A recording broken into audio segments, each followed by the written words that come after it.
काजी फ़ाइज़ ईसा और उमर अता बंदयाल की मुलाकात। उमर अता बंदयाल में और काजी फ़ाइज़ ईसा में फ़र्क क्या है और वो तकरीब में ताहीर से क्यों आए थे? बड़ी वजह, आर्मी जरनैल के बेटे की आज ज़मानत हो गई, जबकि इमरान खान और शाह महमूद कुरैशी जो हैं अभी तक उनको इंसाफ नहीं मिला। अदालत से सहाफ़ियों को बाहर निकाल दिया गया और दो जरनैलों की चांदी, वो आगे मज़ीद काम करेंगे। लतीफ़ खोसा के ख़िलाफ़ बड़ा एक्शन ले लिया गया, जबकि आज हाफिज़ हमीदुल्लाह जो हैं उनके ऊपर हमला भी हो गया। अस्सलाम वालेकुम, आप देख रहे हैं गोरखधंधा अबरार कुरैशी। आपसे मुखातिब हूँ। इस वक्त की एक बुरी खबर ये है कि हाफिज़ हमीदुल्लाह जो हैं उनके काफ़िले के ऊपर हमला हुआ है। उस हमले की रोशनी में वो शदीद ज़ख्मी हुए हैं। यानी कि साबिक़ वज़ीर जो हैं हाफिज़ हमीदुल्लाह के काफ़िले पर बम धमाका हुआ, मुतअद्दिद अफ़राद इसमें ज़ख्मी हुए हैं। जमीयत उलमा इस्लाम की सीनियर रहनुमा हाफिज़ हमीदुल्लाह की भी ज़ख्मी होने की इतलात मौसूल हुई हैं। ज़ख्मियों को रेस्क्यू करके अस्पताल पहुंचाया जा रहा है। इमदादी टीमें अपना काम कर रही हैं। अस्पताल में जो है वो इमरजेंसी नाफिज कर दी गई है। अब हाफिज़ हमीदुल्लाह कितने ज़ख्मी हैं, कितने शदीद ज़ख्मी हैं, क्या चीज़ें हैं, ये देखा जाएगा। लेकिन ये इस वक्त की एक बड़ी बुरी खबर है हमारे पाकिस्तानियों के लिए और हाफिज़ हमीदुल्लाह की फ़ैमिली, उनकी जमात के कारकुनों के लिए। अल्लाह खैर करे, सबकी जो सेहत है वो ठीक हो जाए, अल्लाह करे उसमें बचत हुई हो, कुछ ज़्यादा माली और जानी नुकसान ना हुआ हो। उमर अता बंदयाल और काजी फ़ाइज़ ईसा एक तकरीब में इकट्ठे हुए, दोनों की मुलाकात हुई, दोनों में फ़र्क क्या है और फिर काजी फ़ाइज़ ईसा जो हैं वो ताहीर से क्यों आए। नंबर एक, अच्छी बात हुई जो आपस में एक साथ बैठे।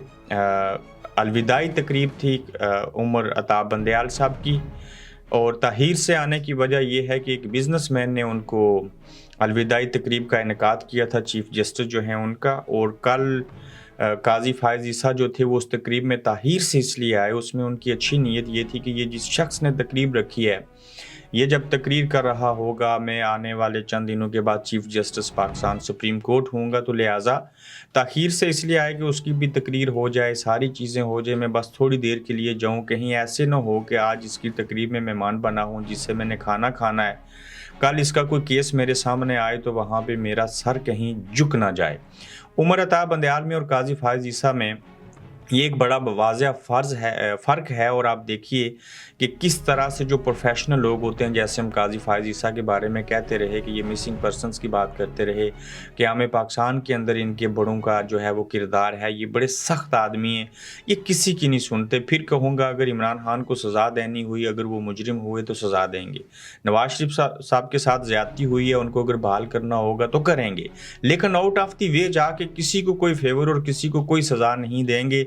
ये अच्छा काम करेंगे, अब तक यही उम्मीदें हैं। ये अलग बात है कि मुस्लिम लीग नून ने इनको कंट्रोवर्शियल बनाने की कोशिश की ताकि काजी फ़ाइज़ ईसा जब अपने मनसब के ऊपर कल बैठें तो पीटीआई वाले ट्रोलिंग करें। और अगर पीटीआई के जमाती कारकुनों ने और पीटीआई के जमाती कारकुनों से बढ़ के अगर पीटीआई ने अपने सोशल मीडिया के ऊपर जो मेन की आदत है उन्होंने तनकीद या वो चीज़ की, तो फिर ये इन सब को लताड़ेंगे। ये काजी फ़ाइज़ ईसा हैं, ये कोई उमर अता बंदयाल या कोई जनरल बाजवा या साकिब नसार नहीं है।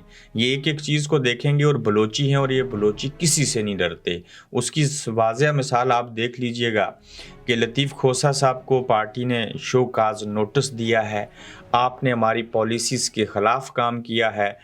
लतीफ़ खोसा जो हैं उन्होंने एक सेमिनार हुआ था वकला का, उसके अंदर तकरीर की थी। उन्होंने कहा जी कि जो शख्स 9 मई के वाक़यात में मुलविस है, आप उसकी हमायत करते हैं, खुलेआम करते हैं, सरेआम करते हैं, उसका नाम इमरान खान है।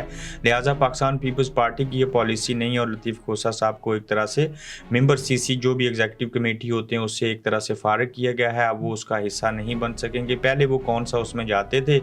लेकिन लतीफ़ खोसा इसके ऊपर ये कहते हैं कि अगर हक़ और सच बात करने के ऊपर और इमरान खान का साथ देने के ऊपर ये मुझे पार्टी से फ़ारिग करेंगे तो मुझे कबूल है, लेकिन ये पार्टी से मुझे फ़ारिग नहीं कर सकते। ये पार्टी मेरी है, ये मैंने बीबी शहीद के साथ मिलकर इस पार्टी को चलाया। मैं भुट्टो साहब के दौर से पीपल्स पार्टी में शामिल हूँ, मैं इसी पार्टी से सेनेटर रहा, मैं इसी पार्टी से गवर्नर बना, और ये पार्टी मेरी है और मुझे कोई इस पार्टी से नहीं निकाल सकता। ताहम लतीफ़ खोसा साहब ने जिस तरह से साथ दिया, उन्होंने अपना मकाम बनाया, उन्होंने हक सच की बात की, बात इमरान खान का साथ देने की नहीं है।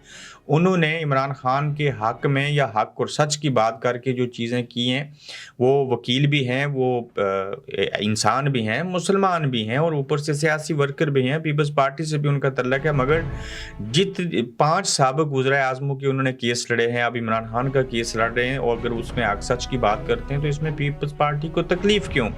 آپ پہلے اپنا حلیہ تو ٹھیک کر لیجئے، بیٹا کچھ اور کہتا ہے، باپ کچھ اور کہتا ہے، آج اب نون لیگ کو اسٹیبلشمنٹ نے آن کر لیا، آپ کو کچھ نہیں ملا تو آپ 90 دن میں الیکشن کروانے کی بات کر رہے ہیں، اس لیے کہ نون لیگ جو ہے وہ ہار جائے، پی ٹی آئی بھی آگے نہ آئے اور ہم پی ٹی آئی کی ضمانتیں ضبط کروا دیں گے، فلاں چیز ہوگی۔ جب انہوں نے کہا کہ سندھ سے ہم کرپشن ختم کریں گے تو آپ نے چیخیں مارنا شروع کر دیں۔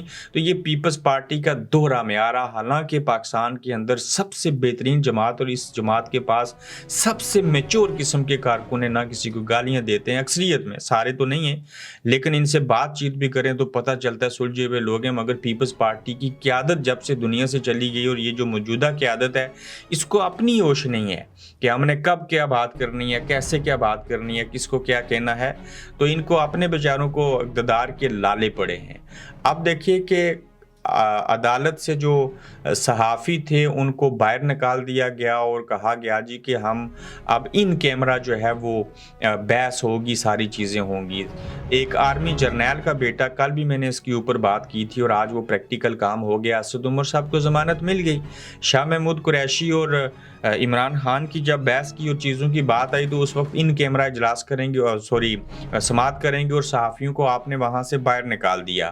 تو یہ بھی اگر کسی جرنیل کے بیٹے ہوتے، نہ تو جیل میں ہوتے، نہ ان کی ضمانت رکی ہوئی ہوتی، نہ وہ اس نیچ تک آتے، تو اسد عمر کو ضمانت دے دی اسی جج نے جن کا نام ابو الحسنات ہے۔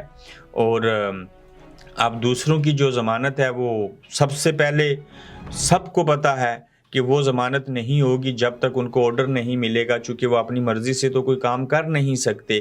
کبھی آپ اٹک جیل میں جا کے عدالت لگا لیتے ہیں، کبھی اپنی عدالت کے اندر چیزیں کرتے ہیں، لیکن فیصلہ کوئی نہیں کر پاتے۔ اگر فیصلہ کرتے بھی ہیں تو آئین کو اور قانون کی روشنی میں فیصلہ نہیں کر پاتے۔ تو آرمی جرنیل کا بیٹا جو ہے ان کو تو رہائی مل گئی، ان کی ضمانت ہوگی، لیکن باقیوں کی نہیں ہوئی۔ اور پھر آپ دیکھیے کہ 2 جرنیلوں کی چاندی کا لفظ ہم نے کیوں استعمال کیا۔ بہت عرصہ قبل، اگر آپ میں سے کسی کو یاد ہے تو مجھے بتا دیجئے گا، کہ شہباز شریف صاحب جب وزیر اعظم تھے تو اس وقت میں نے یہ خبر دی تھی، آج سے 1.5 ماہ پہلے، کہ ISI کے جو ڈی جی ہیں، چیف ہیں، جنرل انجم ندیم جو ہیں، ان کی ایکسٹینشن ہو چکی ہے، اس کے اوپر وزیر اعظم نے دستخط کر دیے ہیں۔ پھر جب یہ خبر باہر پھیلی، پھر کچھ اعتراضات اٹھائے گئے تھے، پھر یہ کہا گیا تھا کہ ہو سکتا ہے کہ DGMI جو فیصل نصیر ہیں ان کو فارغ کیا جائے، یا ایکسٹینشن جو ہے ان کی روک دی جائے۔ پھر یہ بھی خبریں آئی کہ یہ خود بھی ایکسٹینشن چاہتے ہیں، کم از کم 6 ماہ، لیکن ایک سال کی ایکسٹینشن ان کی ہو گئی تھی، دستخط ہو چکے تھے، ہم نے آپ کو خبر دی تھی، اور یہ مزید کام کریں گے۔ اب یہ خبریں آ رہی ہیں کہ فیصل نصیر صاحب اور جنرل انجم ندیم جو ہیں ISI کے، یہ دونوں جو ہیں وہ مزید 1 سال کام کریں گے، چونکہ خطرہ ہے کہ کسی ایک کو بھی کیا تو ایک جو مل جل کے ایک ٹیم ورکنگ ریلیشن شپ ہے وہ ٹوٹ جائے گا۔ اور ایکسٹینشن تو باجوہ صاحب کو بھی دی تھی میاں صاحب نے، پھر عمران خان صاحب نے بھی ایکسٹینشن دی تھی، تو اس کا حال آپ نے دیکھ لیا تھا۔ تو اب دیکھتے یہ ہیں کہ یہ ایکسٹینشن کتنے عرصے کی ہوگی، 1 سال کی ہوگی، نہیں ہوگی، کس طرف چیزیں جائیں گی۔ لیکن ایکسٹینشن والے معاملے کے اوپر وزیر اعظم ہوتے ہوئے شہباز شریف صاحب نے دستخط کر دیے تھے، وہ ہوگی تھی۔ اب یہ آرمی کے اندر سے ادارے کی ثوابدید ہے کہ وہ اس ایکسٹینشن کو آن کریں گے یا نہیں کریں گے، لیکن اب تک کی اطلاعات یہ ہیں کہ یہ دونوں جو ہیں آرمی چیف کے ساتھ مل کے مزید 1 سال کام کریں گے، چونکہ ایک لیگسی ہے، ایک منصوبہ بنایا ہوا ہے، ایک ہم نے کرپشن ختم کرنی ہے، ہم نے PTI کو کچلنا ہے، جو چیزیں کرنی ہیں۔ تو کوئی نیا آئے گا تو ہو سکتا ہے اس کو زیرو سے سبق پڑھانا پڑے، تو لہٰذا ان کو لے کے وہ آگے بڑھیں گے۔ یہ آج کا گورکھ دھندا تھا۔ پاکستان اور سری لنکا کا جو میچ ہے وہ بارش کی نظر ہوتا ہوا دکھائی دے رہا ہے، ابھی تک میچ شروع نہیں ہو سکا، بارش کی وجہ سے ڈیلے ہے۔ اگلے ایپیسوڈ میں اس سے بھی مزید اچھی خبروں کے ساتھ پھر آپ سے دوبارہ ملاقات ہوگی۔ آپ دیکھ رہے ہیں گورکھ دھندا ابرار قریشی کے ساتھ۔